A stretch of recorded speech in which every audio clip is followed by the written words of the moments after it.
Welcome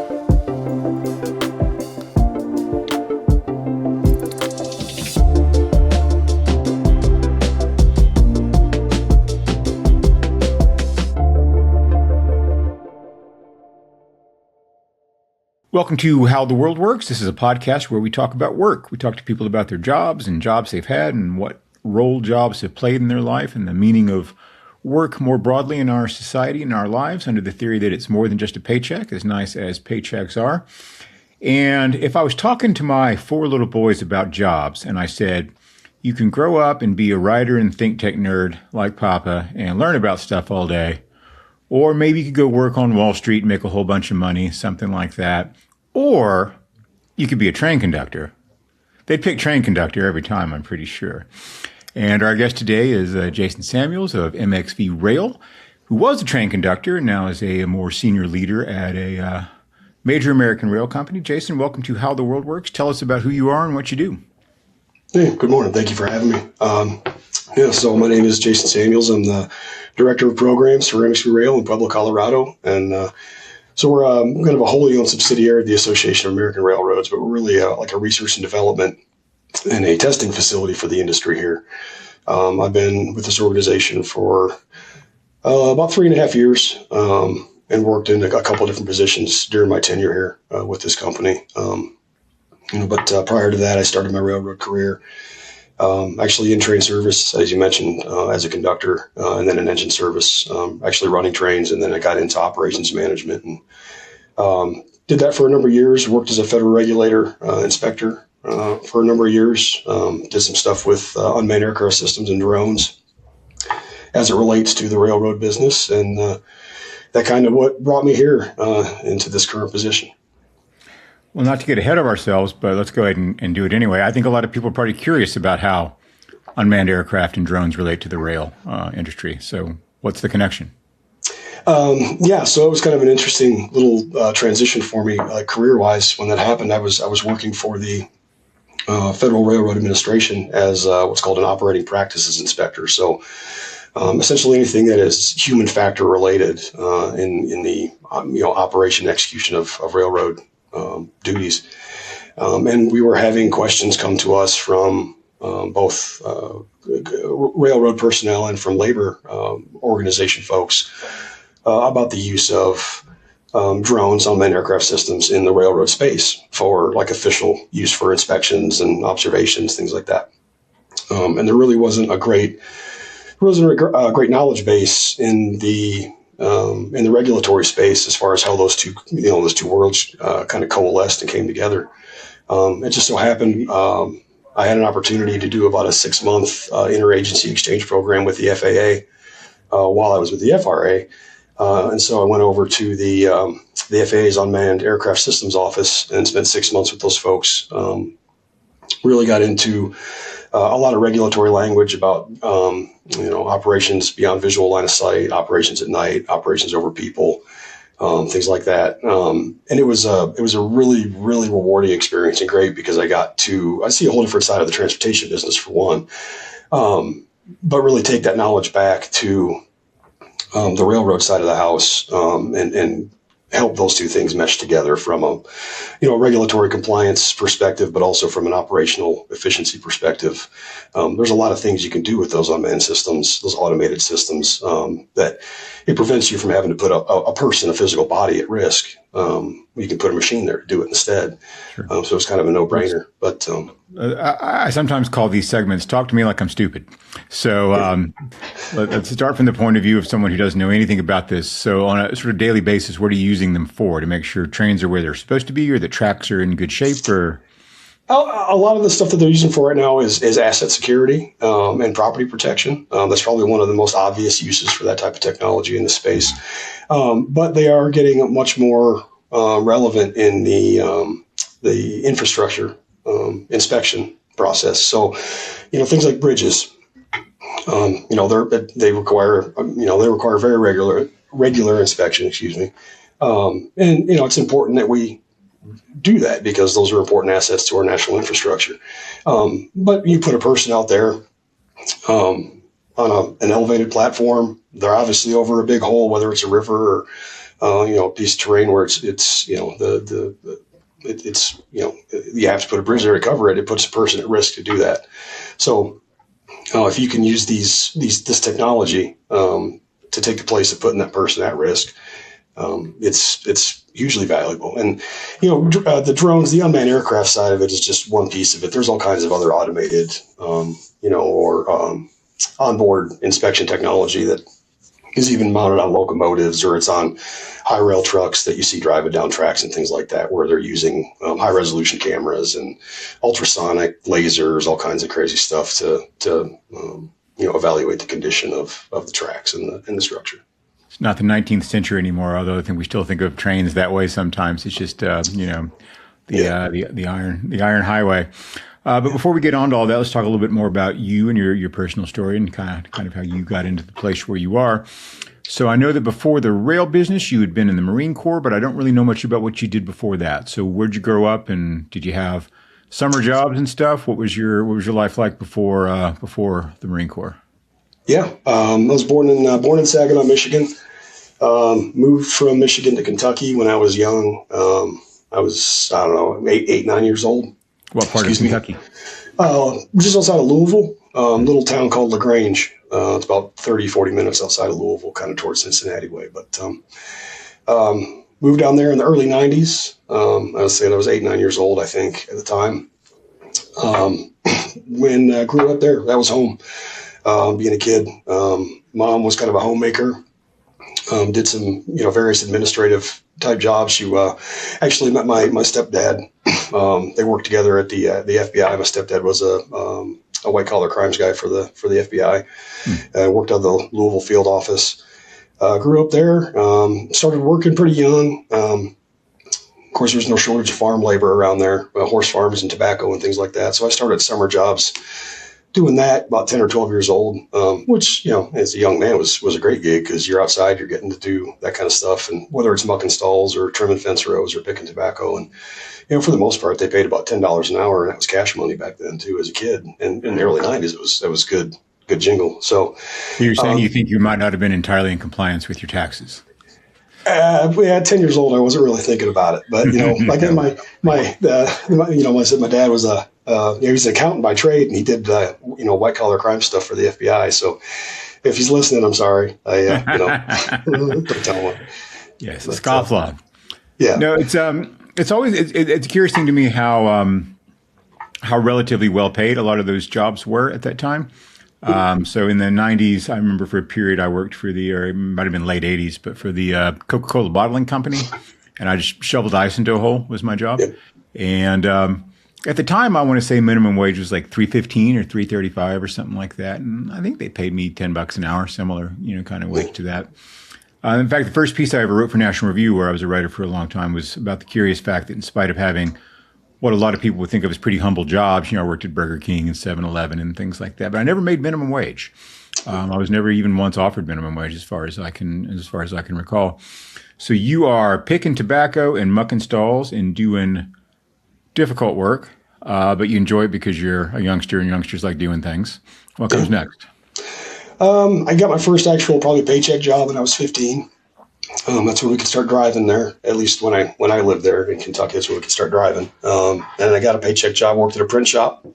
After school, did that for a couple hours a day. And then there was a pizza place in town, worked in the kitchen at the pizza place, kind of a normal kid job after school. So I would do the farm stuff, the horses and the stalls and all that in the morning before school. And then after school, I had those gigs. A pretty busy day. What'd you do at the print shop? It was honestly, it's one of those places that kind of morphed into like a UPS store, Kinko's type place over time. Mm-hmm. But it was really like a pack and ship. There was printers, and people would come in and you'd print banners, or you'd print packages or portfolio or pamphlets for them or whatever. It was nothing crazy. I wasn't set and type and doing that kind of stuff. It was really just printing out birthday flyers and stuff like that for kids. But. So what happens after you graduate high school? So I graduated high school June 3rd of 2000, and on June 5th, I got on a plane with $40 in my pocket, and I went to boot camp in Parris Island, South Carolina, and I kind of been on the run ever since. I did that for about 4.5 years, give or take. I was in the Marine Corps and made the decision to get out the end of 2004 and moved back home to Kentucky and fell into the railroad business and doing it ever since. Things started to get pretty busy in the Marine Corps right around the time you were serving. They did, yes. September 11th, 2001, our operational tempo went through the roof. For anybody who's old enough to remembers why. What were your responsibilities? What did you do in the Marine Corps? So I was an ordnance technician, and I was attached to 3rd Battalion, 11th Marines, which is an artillery unit, heavy artillery. So we had the 155 millimeter howitzers. And I was with them for the entire duration of my enlistment. We did 3 deployments in total when I was attached to the unit. We did a peacetime deployment to Southwest Asia, which was Japan, Philippines, Thailand, Korea, all that stuff. And then we deployed to Iraq in 2003 in support of the invasion.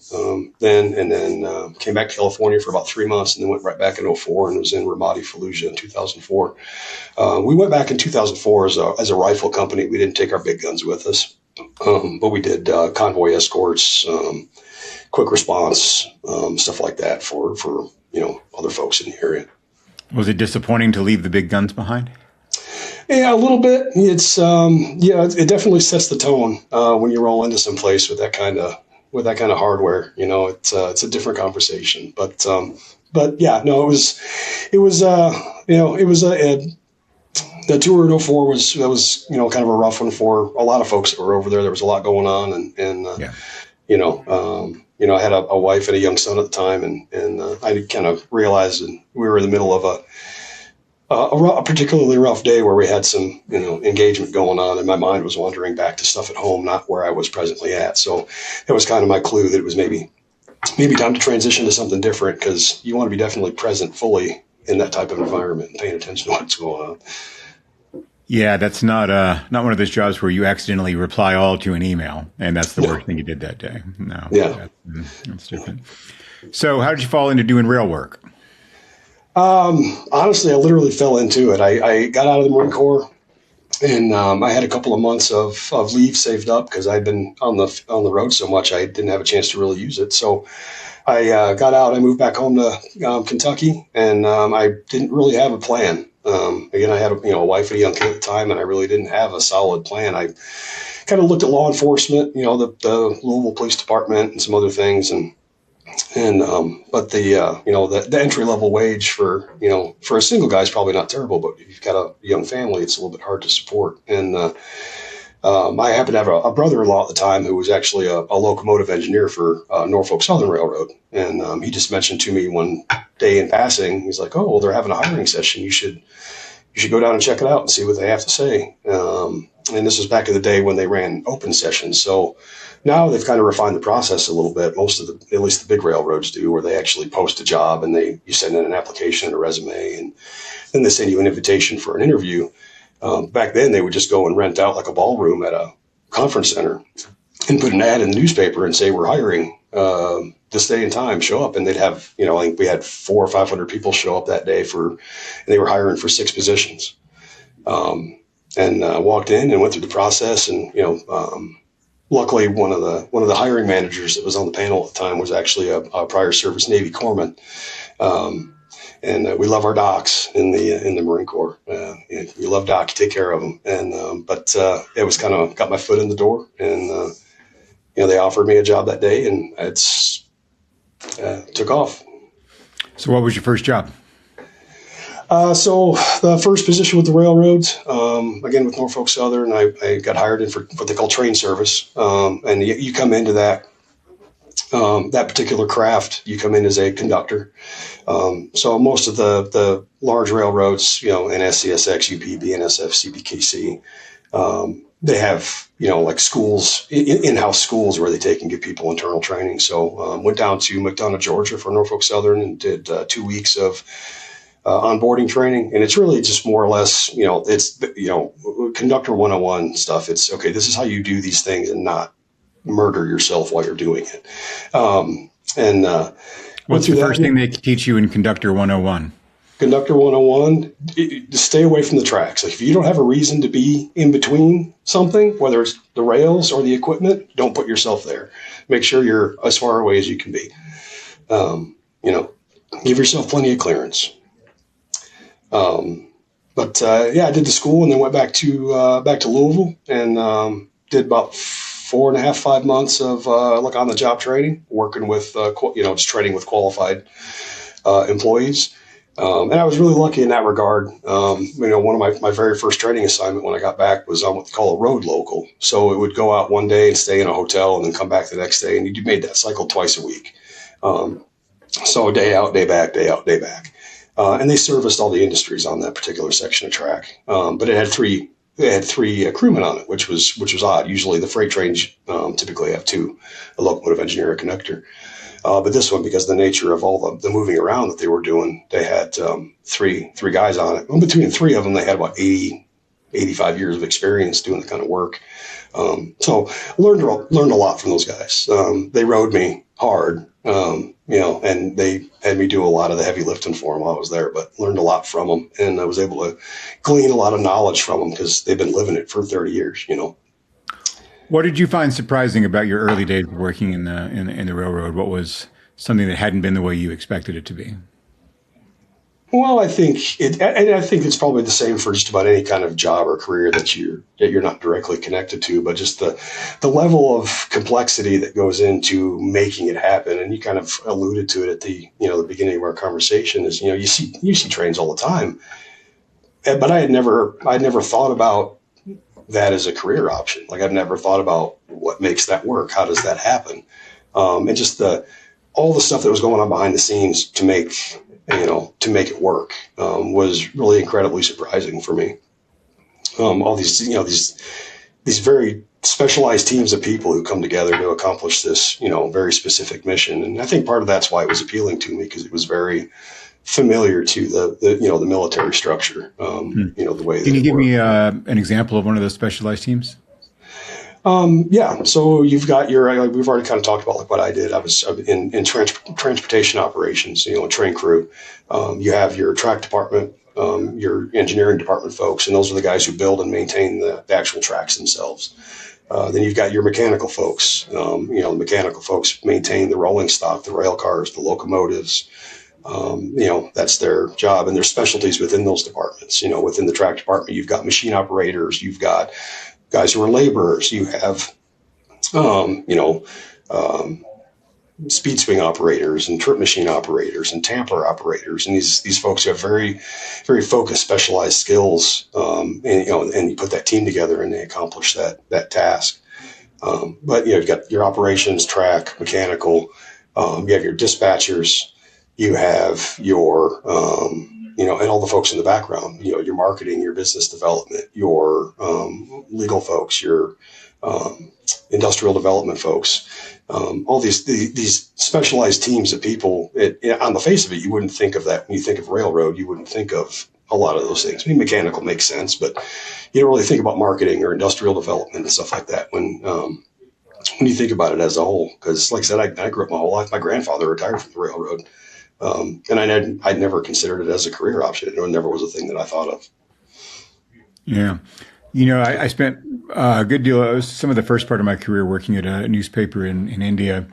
And I've spent a good deal of time in Switzerland over the years. And I think you can tell a lot about a country by its trains. Yeah. I think there's something about the railroads. So if you could speak maybe a little bit to what you were alluding to earlier of the complexity of rail operations in the United States, the role they play in the economy, in the distribution of goods and in the industrial world, they are kind of, I think, invisible to people unless they're causing traffic delay, in which case we notice the trains, or if they're very loud, or if you happen to be one of the minority of Americans who lives in a place where passenger rail service is a fairly common thing, like in the Acela corridor. The rest of us just see trains going by on the horizon somewhere. I'm from West Texas, Panhandle. We have a lot of, trains that go through the world out there, and you see them from a few miles away. And it's sometimes if you're 10 years old, you count the cars, and that's kind of what you do. But I don't think very many people actually understand the kind of vital role that rail transportation still plays in the American economy. Yeah. Well, you think, I mean, everything that you touch, that you use on a daily basis is transported in one way, shape, form, or another. Um, one of the huge benefits or the huge, practical applications for, rail-based transportation when it comes to, like bulk commodities. And you don't think about, when you go to the store, you don't think about where your bread comes from or where your pasta comes from, all that stuff. And the sheer volume of, food products that are moved via rail, domestically, and, not just food goods, but, your fertilizers, your chemical, production, all that stuff that we move on rails. Anything that we can move on rails keeps it off highways, which helps alleviate road congestion, which is a huge problem no matter where you go, especially if you live in, you're living around like Washington, D.C., Alexandria, Virginia area. I mean, I've traveled through there, many times, and I'd say it's never been a super pleasant experience, especially when you hit it the wrong time of day. Yeah, It's like driving through Atlanta. You take your life in your hands. kind of do. Yeah. Yeah, going through there. But no, I mean, it's and there's the constant ebb and flow with demand, for rail industry is, when we have harvest season going on, especially, we see a huge influx in demand for, excuse me, for capacity. But that's a very seasonal thing. We don't have harvest every month or every 3 months or every 6 months. It's a very seasonal thing. So, around about this time of year, September, October through, December, January, you'll see a huge boom in freight car volumes, in North America as a whole. And that's purely driven by, well, one, the harvest, but two, the holiday, surge that's coming up. All those things that we're buying for Christmas, they're moving on boats and trains and trucks, and, they're getting to where they got to go, in transportation. Whatever mode makes the most sense and is most cost effective for folks. But, one of the huge benefits that, we have, I guess, as an industry as well too, is just the cost effectiveness of moving goods via rail versus truck or, shipping, maritime shipping. But, I think the statistic, most recent one I read, is, we can move a ton for, 400 miles on a gallon of fuel, on a train. And whatever that commodity is, it doesn't really matter. But, just as a rough average, that's what it takes us to move those products across the country. I'm curious about the role of rail in agriculture, which you were talking about there a little bit earlier. Particularly these sort of big, high volume crops like cotton and things like that. If it weren't for trains, is there a good plan B for getting that stuff where it needs to go? I mean, it's a lot of trucks. The only other viable, unless you happen to live near a major waterway, like the Ohio River, Mississippi River, things like that. A lot of it can move. You can move a fair amount via barge, as well, but it's a resource constraint. We can run a grain train that's 100 cars long, 120 cars long, and weighs 18,000 tons. Out of a facility, and we can cycle that as quickly as they can load them, to move those, to where they've got to go, whether it's being shipped overseas or shipped domestically, for production into other food products here in North America. But that was one of the fun parts, because I was an operations manager for Norfolk Southern and for Canadian Pacific, in Indiana, Illinois, and then up in North Dakota and Minnesota. And when you do that as a road manager, you have a territory, say 300 or 400 miles long, give or take, depending on how busy the corridor is. But you really get a chance to develop relationships with all of your customers around that corridor, and say, like, the grain elevator facilities, especially, the ones that are kind of co-op owned, where the farmers own the facility and they work together to do it. But you get to develop it's this weird, like, motley crew of characters that you get to kind of build relationships with over time. And these people that come from all these different walks of life, and get to interact with them. And it makes it, it takes it from just a professional interest or a thing you're doing as a job. But it's you develop those personal relationships with those folks, and why it's important for them, what they do and why they do what they do. And I had a lot of fun with that. I enjoyed my time on the road, a great deal. So in terms of volume, what is the thing that rail carries most? Is it grain and commodities and things like that? Is it finished goods? Is it fuel and oil, or what's the kind of breakdown for what rail moves around the country? Yeah, a lot of it is kind of seasonal driven. It really Hmm. depends. And, like I said, the last couple of months, we would have had in North America in general, we see a massive influx in agricultural shipping. And that'll kind of peter off going into, the wintertime, early spring, that'll peter off. But then that'll ramp back up and we'll start seeing, we'll seeing increased shipments of fertilizers and chemicals and things like that going for agriculture business. But we do ship a lot of finished products as well. All of those container trains that you see with the intermodal containers stacked on, or the Connex boxes, as some people call them, shipping around. Those are all either loads heading someplace to unload or empties going back to get reloaded to ship out. And those are by and large finished products that are heading someplace for distribution because they can pluck them off, put them on a truck, and they can do the last mile delivery right off of there. But automobiles, finished products, basically any kind of commodity that you go into a big box store, or a retail store and buy, has been on a train at some point in time. It's going to, whether it's coming from overseas or otherwise. Agricultural goods, chemicals. We do quite a bit of oil shipping still. Not as big as it was back in 2015, 2016 when the fracking really took off, especially up north. They were running a lot of the crude oil trains. That was a big thing in the news for a long time. All those running all over the place, but still a fair number of those running. A lot of coal. Still ship a lot of coal. It's down historically. It's down from what it has been before, with transitions to other fuel sources for power plants, whether it's natural gas or propane and other things. But we also ship a lot of the clean energy stuff that comes across there, the windmills, turbines, and things like that. That's all shipped via rail. From actually here in Pueblo, there's a plant that manufactures the wind turbines, and they load the tower sections and the fan blades on rail cars here, and they ship them to where they're going, and then move them on truck the last little bit to where they got to go. And is rail the main ground connection to the ports and things that are coming off ships? Yeah, so for long haul stuff, that's how the majority of it is going to move into the heart of the country. So more than trucks. Yeah, at least for the long haul stuff. Obviously, if you're in like the port of Los Angeles and you're unloading a ship and the commodities going to a distribution center in Los Angeles, they're going to just put it on a truck right outside of there.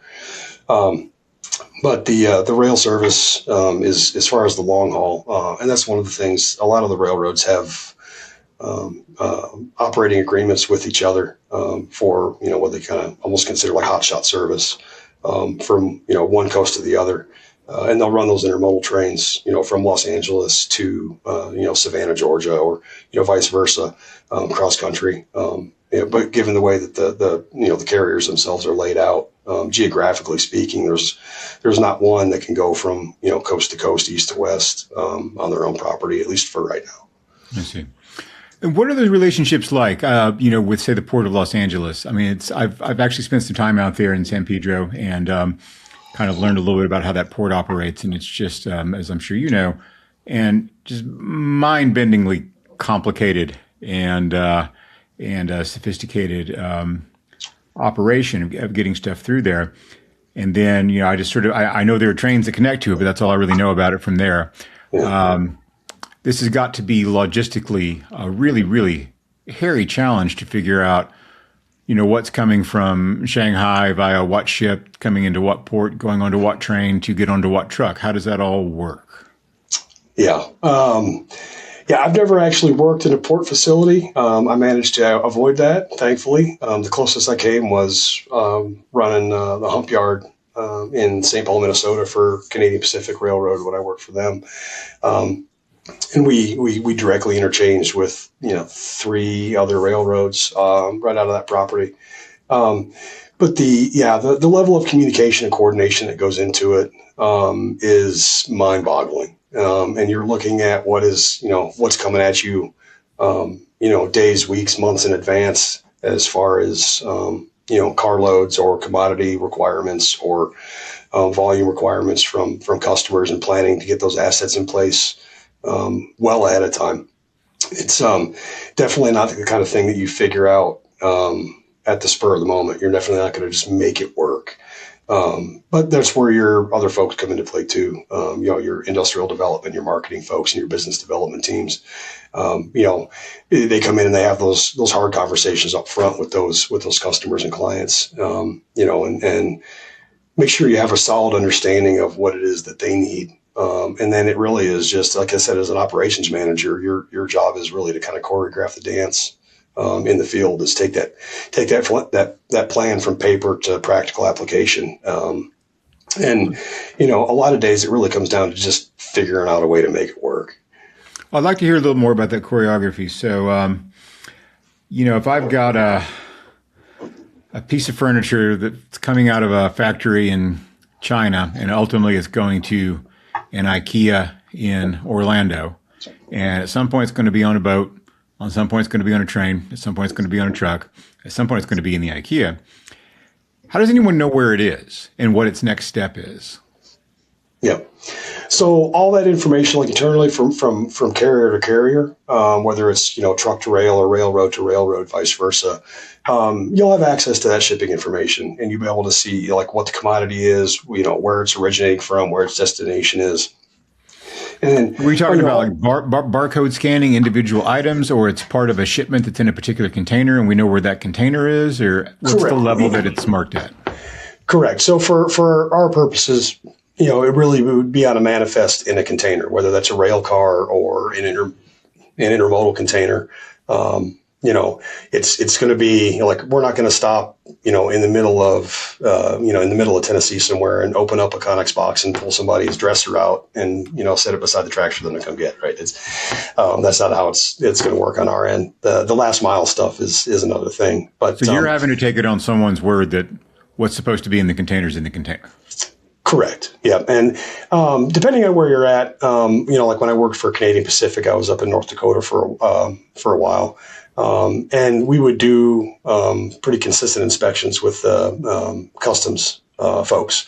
And they have these whole crazy systems that scan the trains, and they X-ray them, and they can look inside everything. I would not want to be standing near that machine when it's actually doing its thing, because I have no idea what it would cook while it's going. But you could actually look at into the rail cars and stuff and see really what was inside. It wasn't like you're looking at a picture, but you could get a pretty good idea of what was in there, and if it matched up with what the manifest said was supposed to be the commodity in that container. But as far as like getting from A to B, every piece of equipment, whether it's a container or a rail car, is going to have a trip plan assigned to it. And so, like you said, if you have some IKEA furniture that arrives in the port of Augusta, Georgia, and it's got to go to say Dallas as a reference, just as a point of reference, you're going to have a clock start when that container is unloaded from the ship at the port. And then they're going to have X amount of time based on an operating plan to get that container moved from the staging area to the rail yard or the train and get it loaded. And then you're going to have an operating plan that says, okay, at 11 p.m. Every day, we're going to have a crew that goes on duty that reports to this location. They're going to get on that train and they're going to leave, and they're going to take that train to this yard. And so they'd leave Augusta and they'd go to Atlanta, and then the train may be broken down in Atlanta into pieces, based on where the final destination of those rail cars is going to go, or it may continue running through as a unit train to its final destinations, depending on how it's built. But as an operations manager, and you have yard masters and your crews that are working in the yard, you're looking at lists of those trains that are coming. You have this, based on your operating plan, what trains you expect to see at roughly what times, on any given day of the week. And you'll look at that inbound consist before it arrives and put together a plan of, okay, this is how we're going to break this down when it gets here, or we need to just do a fuel and crew swap, and it's going to run on through. But every piece of equipment has that trip plan assigned to it. And then it has to make it to Atlanta to make its connection. And then it has to make it from Atlanta to Memphis to make its next connection. And then it's going to go from Memphis to Dallas. And then from Dallas, it's going to go to the serving yard and it's going to be unloaded and put on a truck. And from the truck, it'll go to the furniture store, and the furniture store will then deliver it to. So, and this is all planned out before the shipment happens. So if I'm shipping something out, I go to the shipping facilitator, and they know what the train schedule is like and what the yard schedules are like. And so they can say, well, here's how we put this together like a little puzzle from A to B, from B to C, from C to D. And at the end of that is the place it needs to be. Yeah. Yeah. Okay. In general terms, yes. So you've got sort of a standing train schedule, and you build your shipping program on top of that, essentially. Correct. Yeah. And that was a big thing that kind of swept the industry, 10, 15-ish over the last 10, 15 years is, and you probably, if you ever read any kind of railroad publications, it comes up quite a bit, but it's the, oh no, the acronym escapes me now. I'm trying to think of it. I can't remember what the acronym is. I lived it for like a decade when I worked for CPE and for NS. But the entire concept behind it is, the right car on the right train at the right time, every time. And it's an operational efficiency approach. It really comes down to eliminating unnecessary movements and eliminating unnecessary delays to equipment. Because cycle time is also very important to the railroads and the carriers. The more efficiently that you can cycle your equipment from loading to unloading and back to loading again, the less overall number of rail cars you need to accomplish the same volume of movement, right? Versus if you have, half your fleet tied up in unnecessary delays along the line of road somewhere, you need to have a sufficient amount of additional equipment to make up for that lack of efficiency. So what are your industry's kind of outstanding policy and economic issues? Like the stuff that you worry about, the stuff that you would you think needs worked on, things that you're keep you up at night that you're worried about?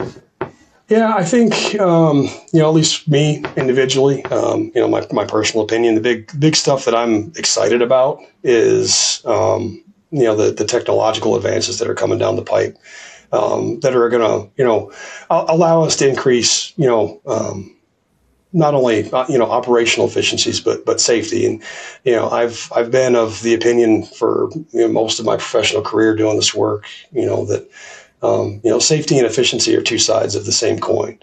And any exposure that we can eliminate or any potential risk that we can remove from this environment is a win. That the stuff that really gets me excited is the new technology that's coming up for inspections, for automating processes where we don't have to put people in harm's way anymore to do that kind of work. I would never consider this work. I would never call it dangerous work, but it's hazardous work. There's a lot of risk associated with it. All this stuff is big, it's heavy, it's hard, it's unforgiving. And all it takes is, a little mistake to turn into a real big problem. And I've responded to a lot of accidents, a lot of crossing accidents, derailments, injuries, things like that during the course of my career.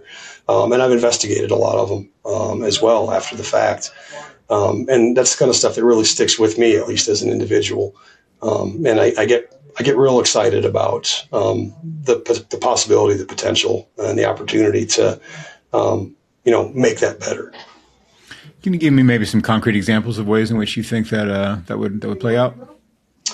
Well, I think one of the biggest things is just asset inspection. There's been a lot of talk about that in the news here lately. Over the last couple of weeks, they just approved the FRA just approved a waiver here recently to increase some automated inspection activities with some of these new technologies that carriers are putting out there, which use high definition, high speed cameras. They use LiDAR, lasers, acoustic sensors, different things to look for different defects or issues in the rail structure.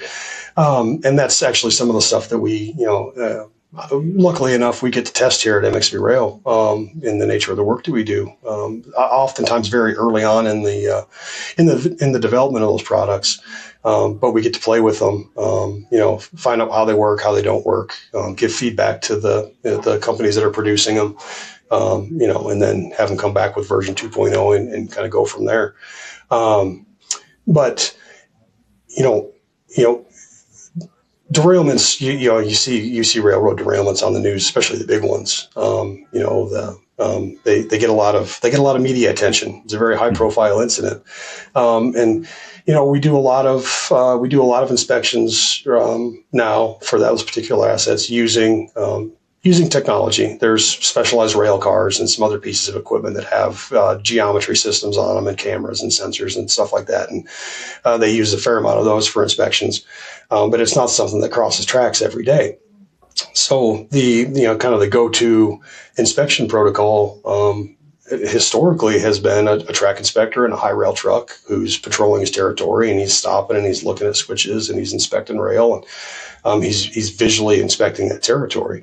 And they do a fantastic job with it. Like those guys, it's I got a couple of those guys that work on my team here at MXB, and it's a demanding job. It's hard, but there's always that human factor to consider, and they can only cover so much territory at once. In a given day, there's only so much time in a day. They can only cover so much territory and inspect so much stuff. But if we have the ability to package these sensor suites up and put them on a locomotive or put them on a rail car, and then have them operating in trains while they're running, across North America, you have the potential to scan almost every mile of at least your high traffic corridors on a daily or multiple times a day basis with these machines. The things that can go wrong for you are, I assume, obviously obstacles, cows, cars on the tracks, things like that. Yeah. Deficiencies or defects or damage to rail or to the equipment itself. And then I guess there are human factors to consider where people make mistakes about piloting trains and such. So what's the what's the thing you have to spend the most time looking out for that's the sort of persistent problem? Excuse me. Well, it depends on the nature of the problem that you're looking at. If you're looking at track defects and things like that, that's could be a combination of human error, could be a combination of natural effects, weather. All those things touch on. They have an effect on the rail. Something as simple as going from an extremely cold day to an extremely hot day could create a situation where you could be at risk for a derailment just due to the expansion contraction of the rail itself. You look at railroad tracks, you don't think about it moving, but it breathes with the temperature, and it'll move. Vandalism and trespassers, like you said, cows and cars stuck on crossings and things like that, is always a concern. There's a lot of railroads are always interested in closing road crossings. A lot of them will actually pay municipalities, governments, whatever, they'll actually pay them a decent amount of money to remove road crossings from the trackage, just because of the exposure that it creates for the railroad and for the community around it. Are hobos still a thing? Yes, they are actually. They are still a thing. I think they will always be a thing. I've encountered my fair share of them at 2:00 in the morning in the middle of a dark rail yard or in the middle of nowhere. It's a scary thing. You're walking a train at 2:00 in the morning and you hear somebody say, "Hey kid, you got a light." Not a good feeling. So people are just doing that for traveling purposes? Yeah. Some of them do it it's a lifestyle. It's just kind of what they do. They go north in the summer and they head south in the winter, and they just bop around. Some of them are just people trying to get where they're trying to go. Looking for rides. I do not encourage. What do you have to do in response? Well, usually you got to call the local law enforcement folks and have them, have them come come deal with it. I would not recommend it as a mode of transportation. It's very dangerous, and you're going to scare somebody at 2:00 in the morning, and it's not good for anybody involved. Gotcha. How does the American freight rail industry compare to the rest of the world? Do we do more of it, less of it? Are we better at it, worse at it? Are we more sophisticated, less sophisticated than, say, Germany, which is famous for its trains running on time? But again, I'm thinking passenger rail there more than anything else. Yeah, a lot of the other railroad operations, kind of globally speaking, especially the big ones that you see a lot of, like Japan, China, Germany, the European transit system. Very, very robust, very efficient, very well-run passenger rail operations. I will say, North American freight is freight rail on that side is generally speaking larger, heavier, move faster than a lot of the other freight rail that happens kind of globally. Australia has a very robust freight rail system that they run. They've got a lot of mining operations and things like that. They got the kind of the fly in, fly out operations that run there. But they run a lot of heavy freight. That's very comparable to what we run here in North America. But by and large, a lot of the feedback we get, because we work with a lot of international customers here at MXV as well, folks who come here to test products, whether they're trying to get into the North American market or they just want to measure their product against our benchmarks, because regulatorily speaking, we're a lot more of a tightly run ship, I guess I would say, from that perspective, where like our requirements, regulatory and industry wise, are more stringent than a lot of other places globally are for products. That's one of the common feedback or bits of feedback we get from international folks when they come here, is just the size and the scale of the equipment that we move. How much has your industry been shaped by the fact that the United States is just such a big country that moving stuff around here is really different from doing it in Denmark or Belgium?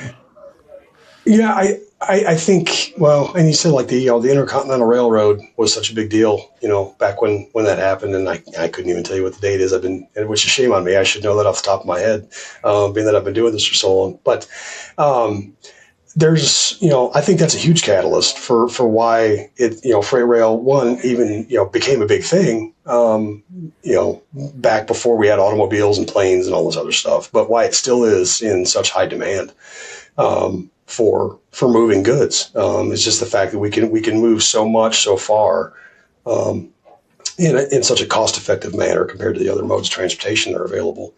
And we can do it reliably. That's one of the other things too, is, railroad traffic is not necessarily weather dependent. Right now, we may have to adjust our tonnage goals or our tonnage on a train based on weather, but we're not going to stop because of a snowstorm, kind of thing, right? Like it runs 24/7, 365, and there's no breaks for weather, unless you got like hurricanes and that kind of stuff going, but everybody's leaving for that. Nobody's hanging out. Yeah.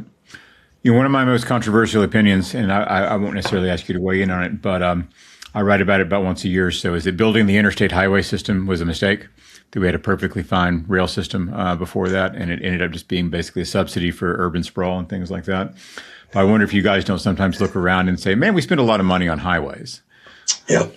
Well, that's one of the things to consider too when you look at railroads, especially domestically versus internationally, and the highway system too. You kind of touched on something important there, is, the highways and the roads are, a government funded and government ran operation. Railroads here in North America are all privately owned assets. They're not, you do have some passenger and commuter rail stuff that is, owned by a municipality or a group of governments, depending on where you're at. But by and large, all of the rail infrastructure in North America is privately owned, and there's costs associated with that go into maintenance and construction, expansion, all that.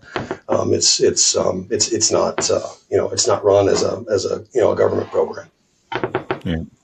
Tell me a little bit about MXV and what you guys specifically do within the industry. So I came in, I joined MXV August of 22. I think I've been here I've been here about 3.5 years, give or take. So maybe it was, well, I can't remember. But I've been here about 3.5 years.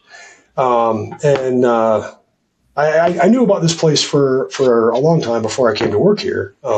Just because when I worked for the railroads, they have a school out here at MXB that they run called CERTSI. It's a Security and Emergency Response Training Center. And it's like a hazmat response school for first responders. So firemen, police, paramedic, all that kind of stuff. Great program, great school. They've got full scale mock derailment scenarios set up, where they've got 50, 60 rail cars all piled up in a big pile. They've got active fire scenarios where you've got rail cars that are on fire and things like that. And then, you come out and they teach you, like derailment investigation classes or, especially with the first responders, they'll set up a scenario, where they have leaking commodities like chlorine or ammonia or, any number of other nasty things that could be being transported. And, they give them classroom instruction. They go over some academic stuff. They have like a lab portion where they get to go in and play with different chemicals, or they get to play with different valve assemblies, things like that. But then they get to go out in the field and throw on the suits and actually get to, obviously we don't use actual chemicals in the training scenarios. It's water and smoke and things like that. But they get to go out with and attack a simulated scenario. And then, they have critiques and debriefs on that, and they get to take that back to their teams, wherever they come from. And that's, that's a school that, the railroad sends folks to, but we also have, again, fire departments, police departments. We have a lot of folks come from like oil refineries, like petroleum, petrochemical companies, things like that, and just learn how to handle incident response. Because the first time you see that should not be when it's actually happening for real. But really great school. We do that. The other side of the house is the MXV rail side of the house. And we do a lot of laboratory. It's a combination of like laboratory and field testing. For basically anything that you would use in the railroad business. So you think of the rocks that hold the track together. We call them ballast. The ties, the timbers, the railroad ties, the spikes that hold the plates down, the plates, the rail, the wheels on the rail cars, the bearings in the rail cars, the springs, all the different parts and pieces that go into making this whole system work. We touch on all of it. Anybody who has something they want to check out, they come to us with an idea, and we put together a test plan or a program, and we say, well, we can certainly do this, and this is what it would cost for you to make it happen. And then we go and test. And one of the great things about our relationship with our customers too, though, is we don't produce anything. We're not in the market place. We're not a competitor in any way, shape, or form when it comes to any of the products that they're producing. All we do is provide the testing service, which is great for them, especially if they're developing something that's very early on in the development phase. Right? They could bring it here. It could fail miserably, or it could do fantastically well. The test gets completed, the report gets generated, the report gets gets handed to them, and then they do what they're going to do with it. They can take that information and modify their products. We don't necessarily offer like product endorsements. We don't produce anything. We just test. I jokingly tell, especially like a lot of the guys that I started working on the railroad with, 20 something years ago, all the stuff that you get fired for on the railroad is what I get my paycheck for now.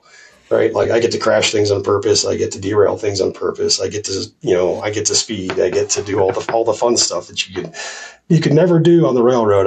That's why I get paid. I get paid for here. So you guys, I assume do you have like some track set up somewhere where you can do stuff and just run stuff off the tracks and things? So you've got a model railroad. Pretty much. Yeah. We've got a full scale model railroad. Yes, we do. We have about 18 miles of track, that we built on the facility that we're on here presently. We have an impact wall, for impact testing. We have a high speed loop track, which kind of synonymous with the name high speed loop. It's made for the higher speed testing. Most of the locomotives that we run here on site, they're really governed, kind of speed capped right around 70 miles an hour. We do have some smaller 4-axle commuter locomotives that we can run upwards of about 110 miles an hour on that track for testing purposes.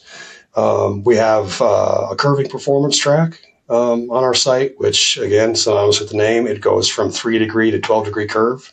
And that basically is used to test the steering performance of equipment operating over it. And then we have what's called a suspension resonance track. And the name is a little bit confusing, but it's basically a track that we built with defects in it. So we built bad track on purpose. But we did that but we know exactly what those deviations are. So when somebody wants to come here and test a new piece of equipment, we can operate over that.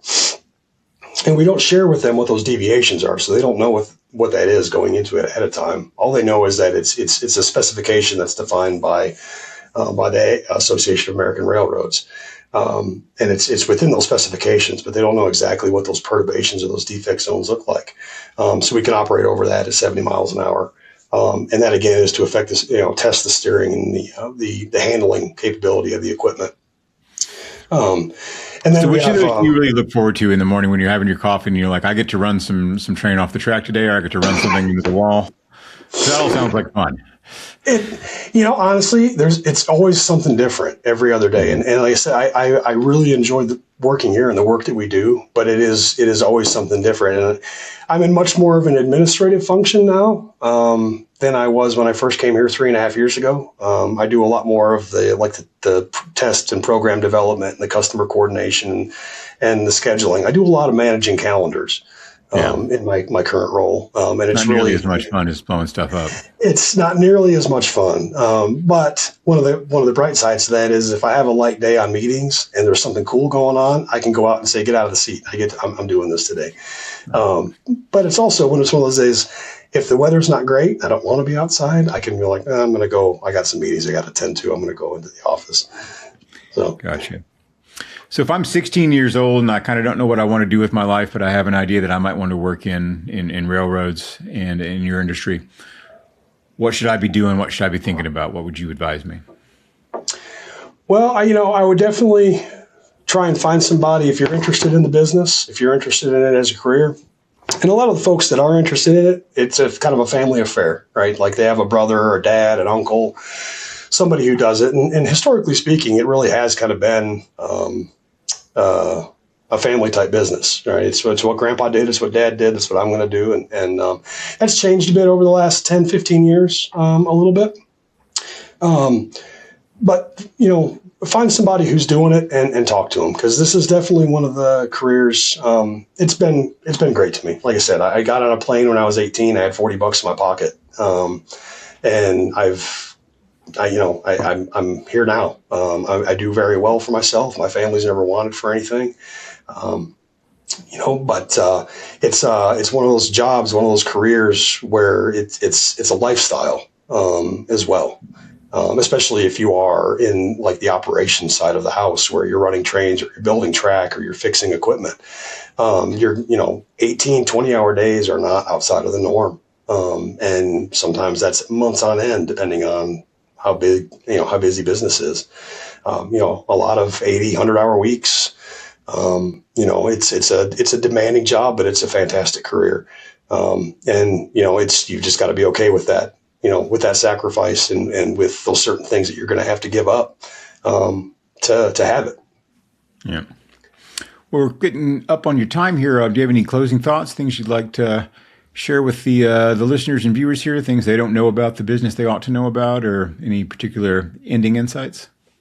Well, as in all things railroad, we always want to touch on safety, and something I like to throw out there, especially we kind of touched on a little bit earlier, but railroad grade crossings and accidents that happen there. You see it on the news all the time where vehicles are struck, stuff like that. But if you ever get stuck at a railroad grade crossing, there's a big blue sign on the post there next to it. It's called an ENS, or an emergency notification system sign. It has a phone number and it has an alphanumeric number underneath it. You call that phone number, it'll connect you with the dispatch office. If your vehicle's stuck or there's something else going on there that isn't right, you give them that alphanumeric number that's on that blue sign, and they will stop train traffic in the area until it can be cleared up and resolved. But I always like to throw that out there. It's a little tidbit. We do some stuff with, there's a really fantastic group called Operation Lifesaver. It's a nonprofit that does grade crossing safety classes for like kids and companies and things like that. They do presentations on, how to be safe at railroad grade crossings and all that good stuff. Cool. Well, I appreciate your time. I enjoyed the conversation. We could probably keep going for another hour, but I know you've got things to do, and I appreciate your taking the time to talk to us about this. Well, sir, I appreciate your time and enjoyed it as well. Thank you. So that concludes our most recent episode of How the World Works. I hope you enjoyed my conversation with Jason Samuels as much as I did. If you'd like to watch our conversation, there will be a link to YouTube in the show notes. Thank you all for your time, and we'll be back next month with another episode.